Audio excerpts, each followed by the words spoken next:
Hello बच्चों, चलिए प्रश्न पढ़ते हैं। यदि किसी इकाई कोष्ठिका के कोर की लंबाई ए हो तो सही संबंध है। हमें यहाँ पर प्रश्न के चार विकल्प दिए हुए। ए, सरल घनी निकाय के लिए परमाणु की त्रिज्या बराबर A/2। बी, ऑप्शन दिया हुआ है बीसी जालक के लिए परमाणु की त्रिज्या बराबर √3 इंटू A/4। हमें सी विकल्प दिया हुआ है एफसीसी जालक के लिए परमाणु की त्रिज्या बराबर A/2 इंटू √2। डी विकल्प दिया हुआ है उपरोक्त सभी। चलिए अब हम प्रश्न की मुख्य अवधारणा देख लेते हैं। तो यहाँ पर हमारे प्रश्न की मुख्य अवधारणा क्या होगी। इकाई सेल में दो परमाणुओं के बीच की दूरी, जिसे हम डी से दर्शाते हैं, वो बराबर होती है 2 इंटू आर के। दो परमाणुओं के बीच, किसी भी इकाई सेल में दो परमाणुओं के बीच की दूरी डी बराबर होती 2 इंटू आर। आर यहाँ इकाई सेल की त्रिज्या है, तो यहाँ से हम इकाई सेल की त्रिज्या का सूत्र निकाल लेंगे। तो इकाई सेल की त्रिज्या आर बराबर होगा दो परमाणुओं के बीच की दूरी बटे 2। तो यहाँ पर हमारे त्रिज्या बराबर होगा D/2। तो जब हम सरल घनी निकाय की बात करते हैं, सरल घनी सेल की बात करते हैं, तो सरल घनी इकाई सेल में परमाणु जो होते हैं वो घन के प्रत्येक कोनों पर उपस्थित होते हैं, और परमाणुओं के बीच की जो दूरी डी होती है वो कोर की लंबाई ए के बराबर होती है। यहाँ ए जो है वो कोर की लंबाई होती है। ए हमारे कोर की लंबाई होती है जो हमें प्रश्न में दी हुई है। ये हमारे कोर की लंबाई है। तो यहाँ पर जो सरल घनी इकाई सेल में परमाणु के बीच की दूरी डी इकाई सेल की कोर की जो लंबाई होती है उसके बराबर होती है। तो सरल घनी इकाई में परमाणु की जो त्रिज्या आर वो होगी D/2। तो हमारे यहाँ जो दूरी है वो इकाई सेल की कोर की लंबाई के बराबर है। तो यहाँ पर जो त्रिज्या होगी वो A/2 होगी इकाई सेल के लिए।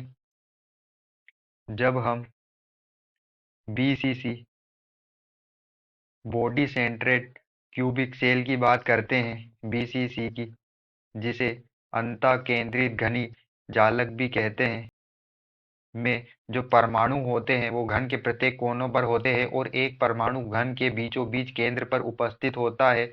तो बीसीसी जालक में परमाणुओं के बीच की दूरी जो होती है, परमाणुओं के बीच की दूरी डी, वो बराबर होती है √3 इंटू में ए कोर की लंबाई बटे 2। तो ये हमारे जो बीसीसी जालक में परमाणु के बीच की दूरी होगी। तो बीसीसी जालक में परमाणु की त्रिज्या हमारी क्या होती है, आर बराबर D/2। तो यहाँ पर जो हमारा डी है वो क्या है, √3 इंटू A/2, जो परमाणु के बीच की दूरी है बीसीसी जालक में। तो यहाँ पर हमारी जो बीसीसी जालक में परमाणु की त्रिज्या क्या हो जाएगी, हम 2 से भाग दे देंगे। तो 2 से जब इंटू करते हैं तो यहाँ पर परमाणु की त्रिज्या √3 इंटू ए कोर की लंबाई बटे 4। ये जो त्रिज्या होगी हमारी बीसीसी जालक की होगी। बीसीसी जालक के परमाणु की त्रिज्या क्या होती है, √3 इंटू में A/4। अब हम एफसीसी जालक इकाई की, एफसीसी, जिसे फेस सेंट्रेड क्यूबिक सेल भी कहते हैं, जालक में परमाणुओं जो उपस्थित होते हैं वो घन के प्रत्येक केंद्र पर उपस्थित होते हैं, और एक फलक के केंद्र पर और फलक की प्रत्येक केंद्र के बीचों बीच एक परमाणु उपस्थित होता है। एफसीसी फेस सेंटर्ड क्यूबिक इकाई सेल में जो परमाणु होते हैं वो घन के प्रत्येक कोनों पर होते हैं और घन की प्रत्येक फलक के केंद्र के बीच बीच उपस्थित होते हैं, और परमाणुओं के बीच की दूरी जो होती है एफसीसी जालक में वो d बराबर होती है a कोर की लंबाई बटे अंडर रूट में 2। यहाँ पर जो परमाणु के बीच की दूरी एफसीसी जालक में क्या होती है, a कोर की लंबाई बटे अंडर रूट 2।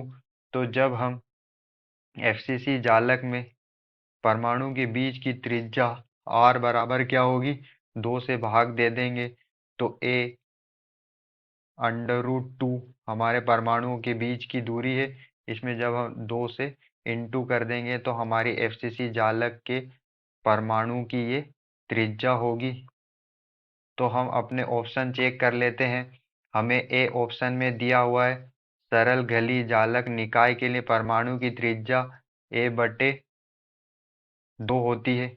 तो हमारी जो सरल घनी इकाई सेल में परमाणु की त्रिज्या a बटे 2 होती है। बीसीसी जालक के लिए परमाणु की जो त्रिज्या है वो अंडर रूट 3 इंटू ए बटे 4 होती है। तो बीसीसी जालक में परमाणु की जो त्रिज्या है r वो अंडर रूट 3 इंटू में a बटे 4 होती है। और एफसीसी जालक के लिए परमाणु की जो त्रिज्या है वो बराबर a बटे 2 इंटू अंडर रूट 2 होती है। तो एफसीसी जालक के लिए जो परमाणु की त्रिज्या r है वो a बटे 2 इंटू अंडर रूट 2 होती है। तो यहाँ पर जो हमारे तीनों विकल्प है वो सही है। तो हमारा आंसर क्या होगा, डी। उपरोक्त सभी जो है यहाँ पर सही है इकाई कोष्टिका की कोर की इकाई कोष्टिका के संबंध में। आशा करते हैं आपको समझ में आया होगा। धन्यवाद।